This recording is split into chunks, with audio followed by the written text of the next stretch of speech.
Okay, advanced ceramic students, I'm going to introduce to you the next assignment. It's not an art piece, it's kind of just a study that you're going to learn how to do, and it's all about glaze testing. My hope is that you're going to have an opportunity from this to really experiment with the underglazes and the glazes that are in the studio, but also to learn as a ceramic artist, how do we test glazes? How do we plan for the type of surface that we want for our finished pieces instead of just always feeling like we have to adhere to, the few choices that are in the studio? I want you to have an opportunity to experiment, to see if you can come up with an original creation or an original or specific look for a piece that you have designed. You don't always want to just be limited to what's available. So the way that this is going to work is I'm going to introduce it to you, and you're going to kind of start the glaze testing process, and you're going to be working on that while you finish throw an altar piece, and then also when we start the next piece as well. So this will be kind of like a sub project that's happening simultaneously. You will see there's a lot of downtime with glaze testing, so it's not going to be cumbersome and it's not going to take a lot of time for on your part. What takes a lot of time is waiting for the different firings and for them to get fired. My other hope is that you will use these glaze tests when they're done to make decisions this semester on the pieces that you build. So I'm hoping that you're going to wind up with like 24 test tiles, and I'm hoping that you find something a combination that you really, really like and you want to use it on your artwork this semester. But also I want you to remember too that you have peers in the class, and that I encourage you to look at their test styles as well. Maybe yours aren't exactly what you're looking for, but maybe your peer has 2 or 3 test styles where it's like, oh my gosh, yes, that's exactly the color or the texture that I want.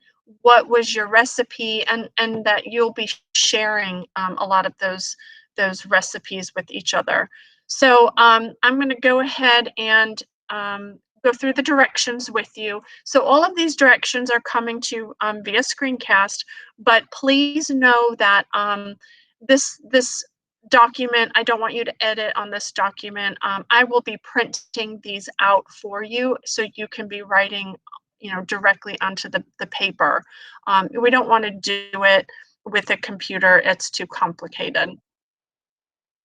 So what you're going to be receiving is 3 pages. The first page is the directions, how to glaze test. Then the second page is a grid that's labeled planning grid. And then the third is a grid, but labeled results grid, okay? So I'm going to go through these directions with you. What you want to start off with is you're going to have to make some test tiles. So what you're going to do is make a thicker slab, a slab that is about 1/4 of an inch to like 1/3 of an inch thick. We don't want anything too skinny, and you need to cut 24 tiles, and they need to be about 2 by 2 inches. So this is an example of a thickness and a size. Okay, it's a little smaller than 2 by 2, but it's fine. And guys, I don't care about perfection here. You don't need to get out a ruler and measure and all that stuff. Just kind of eyeballing it is fine. Okay. What's important is that the surface of your test tile has to have both a smooth portion and a textured portion. So in one corner of your test tile, you can use some of my various texture tools or a stamp, or you can carve, I don't care. But we do need one of the corners or one of the quadrants to have some texture on it. When you test glazes, you want to see how glazes perform on both smooth and textured surfaces. Very, very, very important, okay? So after you get all your test tiles cut and stamped with some texture, you're going to then start using the planning grid, okay? The planning grid is something you're going to take over to the glazing area. You're going to look at all the underglazes, the mid-fire glazes, and you're going to basically be choosing 8, a variety of 8. I don't care how you do it. If you want to do 4 underglazes, 4 mid-fires, fine. If you want to do 2 underglazes, 6 mid-fires, this is up to you, okay? This I don't care about, but I do want to make sure you're at least doing a little bit of both, okay? And you're going to be labeling the ones that you choose in the gray boxes, okay? So again, you guys are going to be writing this out in pencil, but just for this instructional video, I'm going to just go ahead and type it in. So let's say the glazes and underglazes you've chosen to work with is Alberta Gold. And then maybe you want to work with underglaze pine. So make sure you label underglaze UG. Okay, you don't need to label mid-fire, but you do need to have AG. Okay, you do need to have its initials. So maybe you're going to work with Alberta Gold, underglaze pine. Maybe you want to work with underglaze yellow. And then maybe you want to work with matte white. And then here, you're going to choose 4 other ones, okay? So 4 other ones. I'm just going to go ahead and put 1 in here for the sake of time. But let's say you're going to choose Celadon, okay? So that's where in the gray boxes, you're going to put your 8 choices, okay? After that, then it says that you need to be aware then when you're filling out the rest of the grid about the order of the layering, okay? So what that means is the order of the layering means that okay, so these gray boxes are going to start to come together to fill out the white boxes. So white box number 6 is going to be Alberta Gold on top of Celadon. That's what that means. Alberta Gold on top of Celadon. Okay. This one is going to be underglaze pine on top of Celadon.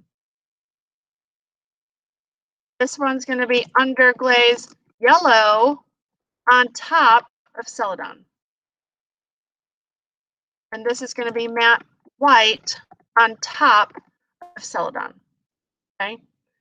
So what you want to make sure you do with your test tiles after you've cut them and you stuck the texture, okay, while they're still leather hard, you need to number them, okay?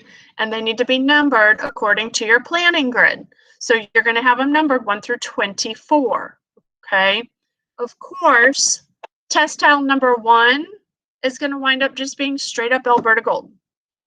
Test tile number 2 is going to be straight up underglaze pine, okay? But then here, when we get to number 6, that test tile is going to be a dip of Alberta Gold and then a dip of Celadon over it, okay? Number 7 is going to be underglaze pine on top of Celadon. So here's where it gets tricky, and that's what directions number 4 is really all about. You have to plan firing time, okay? You have to remember what stage can you put underglazes on, what stage can you put glazes on, blah, blah, blah. So we know all mid-fires can only go on bisqueware. So that means tile number 1, after you get it all textured and number 1 carved in it, it has to go on the cart to be bisque fired because you cannot do anything with it until it's bisque fired, okay? But test tile number 2, once you stamp it with your texture and you write the number 2 on the back side, plus your initials, then go ahead and brush your underglaze, because underglaze can go on leather hard clay, right? And then it gets fired. So you're going to have to really manage that. But the other trick is, for the first time, you're going to be working with combinations that probably will have an underglaze on top of a glaze. We have not done that yet. We have not done that before. So the way that that works is this tile number 7 has to first be bisque fired, okay? Once it's bisque fired, you're going to dip it into the Celadon, let it dry, and then you're going to gently brush the underglaze on top of it, and then it goes to the cart for me to mid-fire it, okay? That's how you would deal with an underglaze over a glaze, okay? So this planning grid is for you to, not only work out your recipes and the orders, but also like planning process. Maybe you, for your planning needs, need to write down, okay, I need to bisque fire this one, I need to bisque fire that one. This is for you to sort it all out and work it out through your brain, okay? Then once you get all of your test tiles done meaning they've gone through all of their necessary firings, so you'll wind up, with 24 test tiles, okay, of various results, okay? Then what you're going to do is work on the next grid. The next grid is your results grid, and you don't have to record results in these singleton areas, okay? Just in the white boxes where you're actually layering, okay? Recorded results will be information like, first of all, describe the color. Beautiful, warm tan color. Second, describe the texture. It's very satiny and smooth to the touch. And then third, any other comments. It seemed to fill in my texture too much and it made my texture disappear, okay? Or maybe over here, it's a beautiful bright blue color. It's very chalky. There's no shine to it. You're basically describing the characteristics of it, and you're also trying to look for flaws and problems, but also, it could be really significant, discoveries as well. But this is where you're going to use like a verbal description to explain the result, okay? The last part of this, because this is going to go on your website, is you will put your physical ceramic test tiles, you will put them together on the table in the order of your grid and photograph it, okay? And then all of this will be uploaded into your website under, Glaze test tiles. So we will see on your website, we will see the planning grid, because those are all your recipes. Then we will see the results grid, which is an explanation of the results. And then we will see an image of all your test tiles that are in numerical order according to your grid. Okay. Like I said, this is something you're going to work on while finishing Throw and Alter and the next art piece. And then my goal is that you're going to, start to use some of these test tiles to make decisions on how you want to finish your Throw and Alter piece and your next art piece. So, you're not going to be glazing and bringing those projects to completion until the test tiles are done, so that you can look at some experimental glazes and see if you want to use any of those. So hopefully this made sense. Next week, when you come to class, you will be given this paperwork and you will be expected to start to, make your slab and cut your test tiles and get that going. Um, but for now, you just need to answer a couple of questions that shows me that, you understood the instructions and that things are making sense. And then you will receive points for doing this lesson at home. All right, thank you so much. Hopefully this made sense and you feel excited to experiment.